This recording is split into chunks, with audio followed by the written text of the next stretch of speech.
Hello everyone, I'm Leon Thomas Lewick. Here's your political news roundup for Wednesday, March 20th. Tragedy in Colorado today with a connection to the weapons control issue. Last night, the head of the State Department of Corrections was shot and killed as he opened the front door to his home.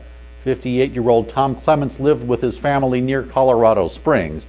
The shooting came just hours before Governor John Hickenlooper signed a tough series of gun control bills into law.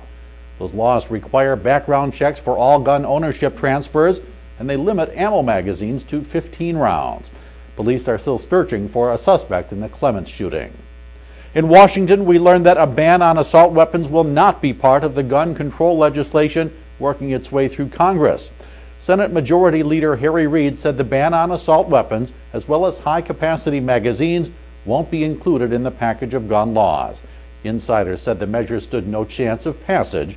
The remainder of the weapons package is expected to see action in the full Senate next month. In public, the words between President Obama and leaders of Israel were cordial and supportive. In private, though, it might be a different story. Obama arrived in Israel today, declaring the alliance between the two countries is eternal and that the U.S. is proud to stand with Israel as its strongest ally and greatest friend. The words were echoed by Israeli Prime Minister Benjamin Netanyahu and President Shimon Peres. Obama and Netanyahu have had their differences, and private negotiations on issues such as peace with the Palestinians and dealing with the nuclear threat from Iran are expected to be delicate. Back home, disgraced former South Carolina Governor Mark Sanford took another big step in his attempted political comeback.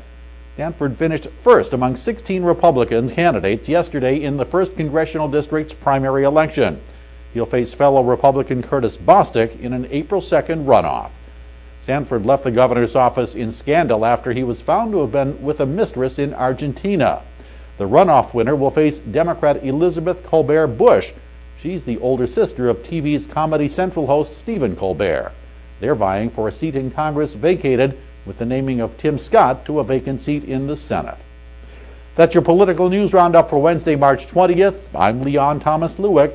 Stay logged on to rttnews.com for the latest political, economic, and stock market news all day long.